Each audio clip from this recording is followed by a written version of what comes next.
Hi kids, Pastor Josh here again.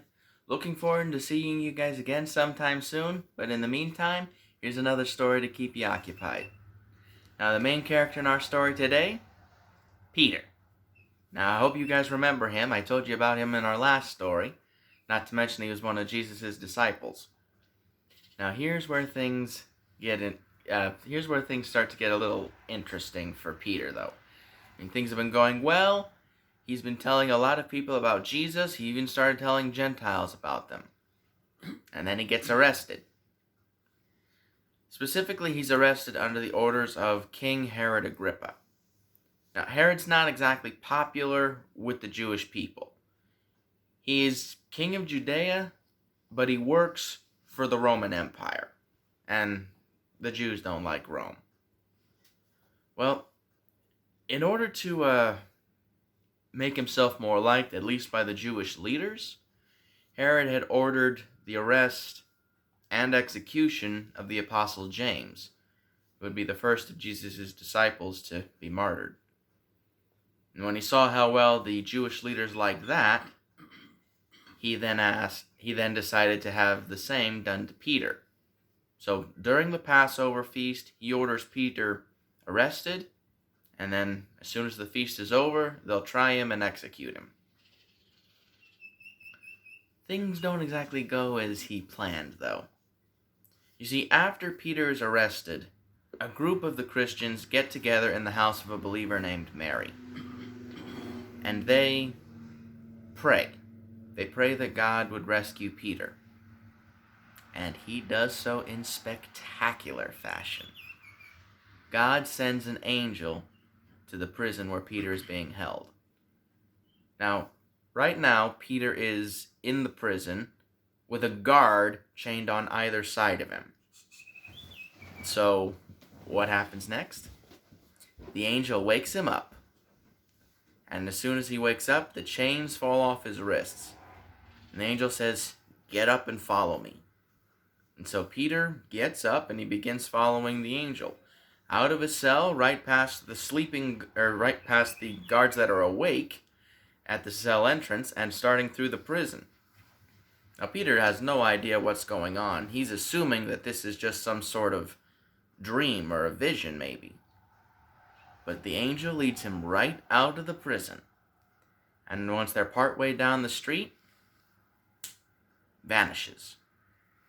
And that's when Peter realizes he's awake and that he has been rescued by God.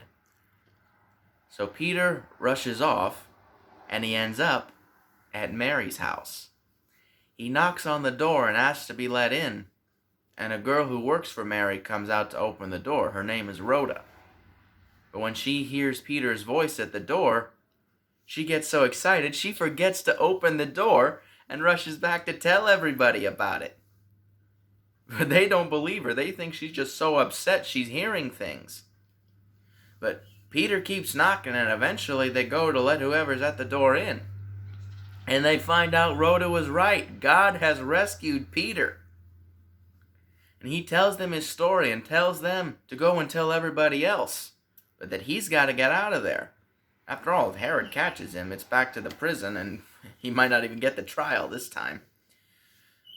So, by the next morning, Peter's well out of Jerusalem, and nobody in the prison can figure out how he got away. And Herod, in a fury, orders that the guards that had been looking after Peter be executed. Now, Herod was one nasty piece of work, but God would be dealing with him before too long. Now, not too long after this, Herod throws a party. He'd been fighting with the kings of Tyre and Sidon for a while now. But things had changed, and now these two kings needed to rely on Herod to get some much-needed supplies. So with the help of one of Herod's servants named Blastus, they managed to arrange a peace between the three. Now, this party is meant to celebrate that. And Herod gets up to address the crowd, and in order to stay on Herod's good side, the people from Sidon and Tyre start to cry out, "Oh, this guy speaks with the voice of a god and not a man." and Herod just eats it up. Big mistake. Herod was taking glory that rightfully belonged to God. God looks at this and all the other evil things that Herod has done, and he says, that's it. I've had it. You've had your chance, Herod. Now I'm going to deal with you. And he sends an angel to strike Herod dead right there and then. Now, that's where our story ends, but we do have a couple of pretty important lessons from it. The first one, we learn from Mary and Rhoda and all of the believers that came to pray for Peter. And that's the power of prayer. God is willing to act when we need help. Most of the time, though, He wants us to ask before He acts. So never be afraid to pray, kids.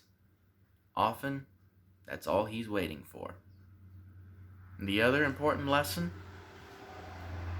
don't take glory that rightfully belongs to God. I mean, look at Herod. He tried to do that, and he ended up dead because of it. Now, God might not deal as harshly with you as He did with Herod, but the fact remains that we are supposed to give honor and glory to God, not to ourselves, but God.